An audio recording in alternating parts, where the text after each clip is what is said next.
I feel like sometimes it's like, yeah, I have a husband. He's from Australia. I feel like I'm that person, that's like making up that I have a partner, but nobody ever sees them. No, that's not true.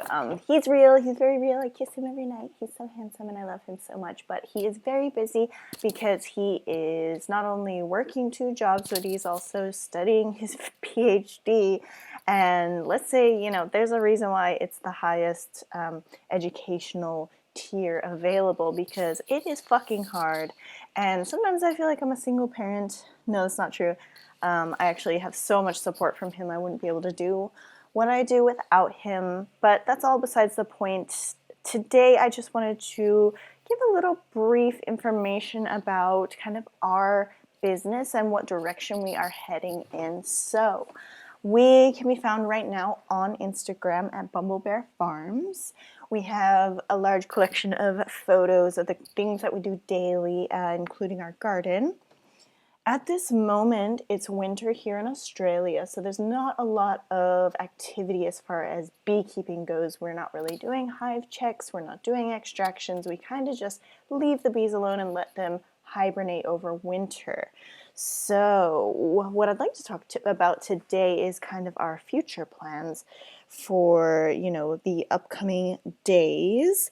So I know that things are kind of up in the air as far as existence goes, as far as being a human goes in this current climate. It's a very strange time, and it's hard to predict what's going to happen, and it's hard to kind of look at your cards in your hand and decide what to play, because it's like the rules have completely changed, so we don't really know what's going to happen, but just hoping that at some point things will go back to some semblance of normality so that we can continue onward.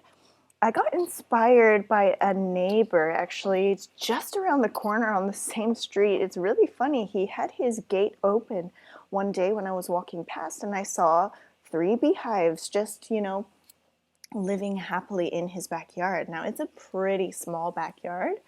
I would say they were honestly about 5 meters away from the footpath, as they say here in Australia. We call it a sidewalk in America. Cute little tidbit there.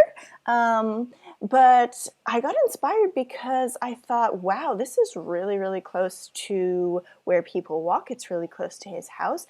And he's obviously doing fine. The bees were just flying in and out, and none of them were trying to get my face. So the reason I got inspired was we have enough space to put bees here, and we had considered doing so but thought better of it in the past. But now that I saw his setup, I thought, you know what, if this guy doesn't have any excuses, then we don't have any excuses. So what we do have is a large shed behind our house, and there's a lot of space behind that shed which goes to the fence and then quite a few trees. So I thought if we were to put the beehives right up against the shed and point them towards those trees, that their flight path would go towards the trees and they wouldn't really be flying towards anyone's house, because that neighbor, not only are there the trees there, his shed was right there as well. So we're starting to consider doing that. The reason we want to do that is because currently we have 8 of our hives out in London at the cherry farm, at Lannadale Cherry Farm. Shout out to them. They're absolutely lovely, amazing people. If you're ever out there in the Yarra Valley and you want to go pick cherries, please stop by Lannadale Cherry Farms. Honestly, it's the most delicious, beautiful cherries, and a lovely family. We love keeping the bees there. We absolutely love it. But the problem is in spring and summer, when we need to do frequent hive checks, it is so far. And it was fine before we had our daughter. We could make a weekend of it, go out there, go to the farmers markets, have a few drinks, walk along the river. But now that we have our beautiful little girl, it does make those kind of trips a lot more difficult, especially when you need to be hands-on in the beehives for, sometimes a couple hours, because it's quite a few hives and you need to check every single frame, look for the queen, look for brood, blah, blah, blah. What is she supposed to do?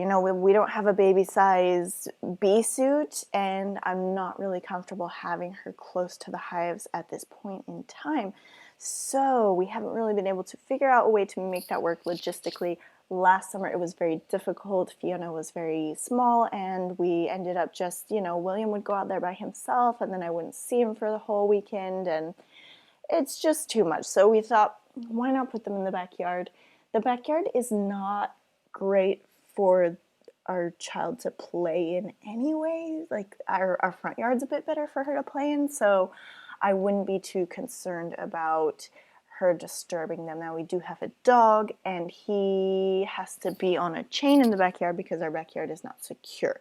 So I wouldn't be worried about that either. We're also talking about putting a temporary fence up to the side of the hives with some of that shade cloth netting type stuff to keep them from flying directly in his face, because he is a bit of a little shit when it comes to that kind of thing, and I think he would be a little too curious, morbidly curious, if you will. So that's kind of our plan when it comes to logistically, setting up our beehives. Of course, we have also some hives at the Springvale Community Garden. That's going amazing. We love them so much. And we also have a few hives in Narrow Warren. So the other thing we are working on at the moment is some branding. We've got a lovely friend who is working on doing some logos. She's making some honey labels for us, and she's making some banners, things that we'll be able to put on stickers, t-shirts, basically anything. And those are pretty much done. She is sending them to me, and then I'm going to get them put up on the website. The website is just about ready to launch as well. Give me just a couple weeks, guys, and it's going to be up and running. We wanted to get some professional photos done, but in these COVID times, we are in stage 3 restrictions here again in Melbourne. I think this is week 2 or 3.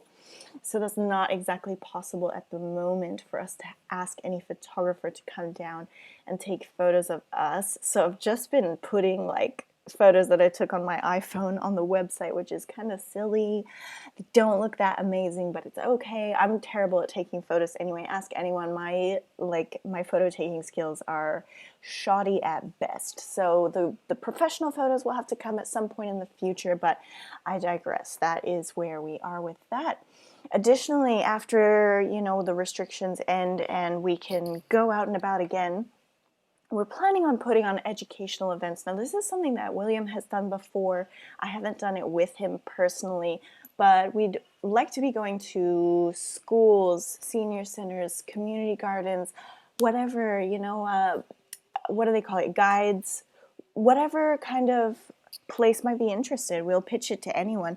But what we'd like to do is give a brief talk about beekeeping, about bee conservation, and about the basics of bee behavior, their social structure, and that kind of thing, because it is absolutely fascinating. And what we're hoping to do is to get children interested and involved from a young age, because I am still learning things about bees that absolutely amaze me, and I'm well into my 30s here, but I'd like to provide children with the opportunity to learn about beekeeping and about bee conservation from a local beekeeper, to just get them interested, get them hearing about it. And then we also want to provide them with, interactive aspects of the event, and swing them a little merch as well. You got to get that swag. So that's kind of where we're at the moment, guys. I know this isn't the most interesting episode. I had something planned for this week, but with William not being here, I didn't want to do it by myself because it wouldn't be that interesting. So we will do that one next week, so please look forward to that, guys. That's about it for this episode. That's our little update. Please follow us on Instagram at Bumblebear Farms, and we are so excited for what's coming up in the future. You guys, keep your heads up. I know things are crazy right now, but just keep working. Just look at how the bees never stop working. They never let, anything get in their way. We've got to keep going and keep persevering through these crazy batshit fucking times. Okay, that's about it, guys. Thank you so much for listening, and remember that you can also be a steward of the bees by being kind to bees.